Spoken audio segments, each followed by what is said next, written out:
Highlander, where I am? Sorry, where are you? Highlander.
Daddy Ella, Eshegon, Mommy Ella, Eshegon, Bọ̀dá Hafiz, Eshegon, àti Tosin Eshegon, ọ̀pọ̀ morí elémùrí morí ẹsísí kọ́ndì, Celiat, I thank you, T-Money, ọ̀rẹ́ Abe, Lébùté Mẹ́ta ní station, morí ẹ, Yétúndé Barnabas Ọláyínká, Ẹ̀kábọ̀, Búkì, morí ibẹ̀. Ìyàwó mi náà kásáré ṣe ń gbà yẹn bọ̀ wọ́n ṣì rí àwọn náà ṣì wà ń bẹ̀. Ayé sí ẹ̀sìn. Ẹkú dìde ṣó gọ́ọ̀mẹ̀ntì gbogbo ẹyọ́ tí ò bá ọdún yàwó rẹ̀. Fún mi Adélùsì Gàdí, ìyàwó Gàdí ìdílé rẹ̀. Ẹ̀ṣẹ̀ ìgbà ẹkú dìde. Ní ẹgbẹ́ ló gbé ọ, ẹkú dìde bẹ́ẹ̀ sì káwọ̀ àwọn kí ẹ̀ẹ́dùsọ́ àwọn pé wọ́n ń yọ̀ yẹn àwọn kí ní o. Ẹ̀kọ́ yìí sọ ní gbogbo wa, àwọn kí ní o. Ló wà là kò sí problem. Nígbà yìí a fẹ́ ṣe presentation. Lẹ́yìn presentation, Alhaji Abdulrasaq Adeleke àgbà owó àgbàwò akéwòkè worldwide ẹ̀sán sí Ìbàdàn. Ẹkú dìde. Ìbàdàn. Elémùrí, ẹ̀káàbọ̀, Abọ́dẹ̀rìn, thank you, God bless you. Gbogbo ẹ̀yin tó jùlọ Akọ́ládé Highlander, God bless you. Ìyàwó AZ, ọmọ tó mọ̀nà yàrá tó júwe fún Kẹ́mi, ẹ̀káàbọ̀. Kéèyàn kọ̀ wọnú ilé kódé mọ̀ bí tí yàrá wà master bedroom láì ṣe kọ́ júwe fún. Ó ní bó ṣe jẹ́, ẹ̀káàbọ̀. Bíjẹ́bíjẹ́ ti wá padà bọ̀ ọmọ ẹ̀. Ó wá ti pẹ́ lójú olóòótọ́. So ní báyìí, Jamiu, orí ilẹ̀ máa ti kọ́kọ́ bẹ̀rẹ̀. Ipa takuntakun tẹ́ kó lórí Riaza stage performance lógún entertainment. Ilé ìta fi open show tí gbogbo àwọn èèyàn kó jẹ dáadáa. Ọpọlọ yìí ò ní jọba ọ̀. Iṣẹ́ takuntakun tẹ́ ẹ̀ ṣe, Ọlọ́run á máa kọ yín mọ̀ ṣe. Àwọn ọmọ yìí náà fẹ́ appreciate yín, wọ́n fẹ́ fún yín ní award ẹ̀mí ìmoore òun rèé. Adéẹlá, ẹ máa bọ̀.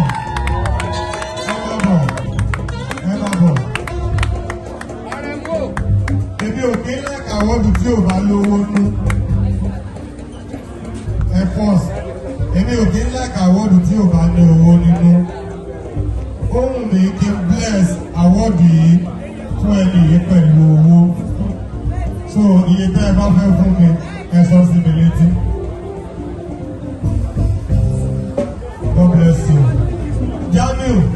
Mo ń lọlé pẹ̀lú token of 50,000 naira láti ọ̀rọ̀. Thank you, sir. God bless you. Ilé ìdìbò nílò la. Thank you. Ẹ wọ́n fẹ́ sọ̀rọ̀, ẹ free láti sọ̀rọ̀.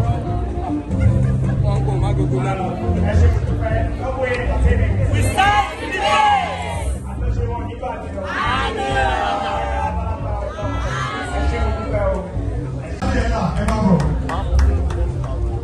Ní ìsọ̀kọ̀tẹ̀ pẹ̀lú 20,000 naira. Ìsọ̀kọ̀tẹ̀ pẹ̀lú 50,000 naira. Kékeré èlò. Kò possible. Kò possible. Okay, kékeré bàbá 50,000 naira. Bọ́lá fees. Ẹ máa bọ̀. Bọ́lá fees sọ̀kọ̀tẹ̀ pẹ̀lú 20,000 naira. Sunday, ẹjọ́ àkáǹtì ẹ máa gbà straight. Ẹ máa gbà straight. Ẹ máa gbà straight. Ìdásẹ́ ìdíje ti ń sìn. Yà. Razak kò ní jọra ẹ lójú o. Wàá máa kàn ṣe o. Èmi mo tó báyìí ni mo dà báyìí ọlọ́run ní ti sọ̀rọ̀ ẹ̀. Àwọn ẹbí tó bí ẹ ọrí ọmọ bí o. Ọlọ́jẹ́ kò wúlò fún ọjà rẹ̀. Ìwọ náà dèrè ààrẹ. Ìwọ náà dèrè ẹ̀. Okay, Olatunji, you are welcome. You are welcome.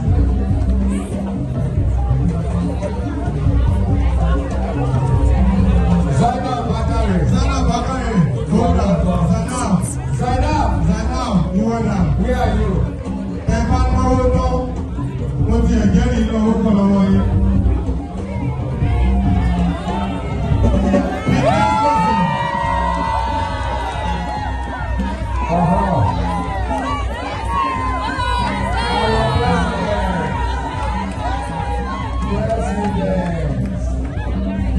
The next person, Olawale Keshiro, Double A Entertainment President. Àwọn tí àdarí wọn láwọn kan rí nìyẹn o. Gbogbo tí èèyàn máa ń ṣe láyé yìí, ẹ jẹ́ kó máa ṣe lọ tó wọ́n lérè. Èrè bẹ́ẹ̀. Ìwọ náà wà nílò lọ́wọ́ òfo. Kò kọ́ sínú. Bíọ́lá Adébáyọ̀. Bíọ́lá Adébáyọ̀.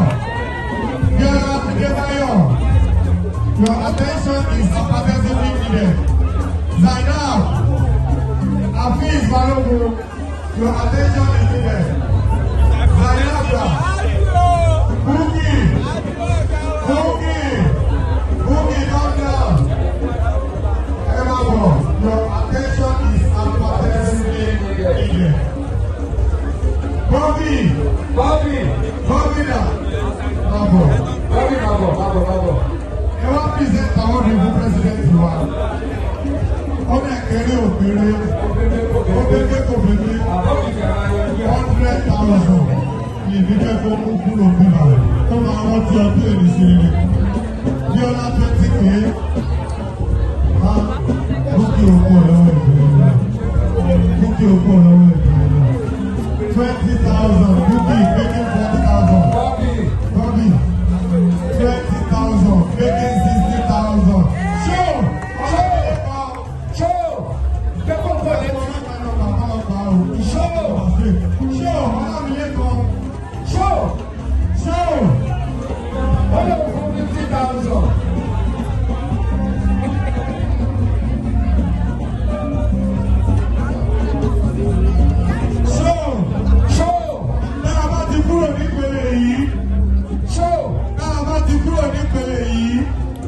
Ìpele tó kù sọ̀rọ̀ gan.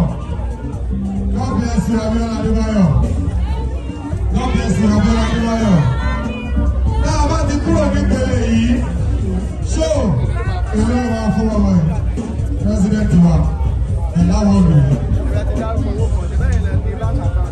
Okay, so 60 ti wọlé, ẹ jẹ́ kí ṣe òṣè 40 tó kù sí. This is for you. God bless you. This is for you. This is for you. That's how we know. That's how we know. Thanks for watching Gboah TV. Remember to subscribe to our channel for more awesome videos. As we regularly release new content, we reward our top commenters every month. Thank you.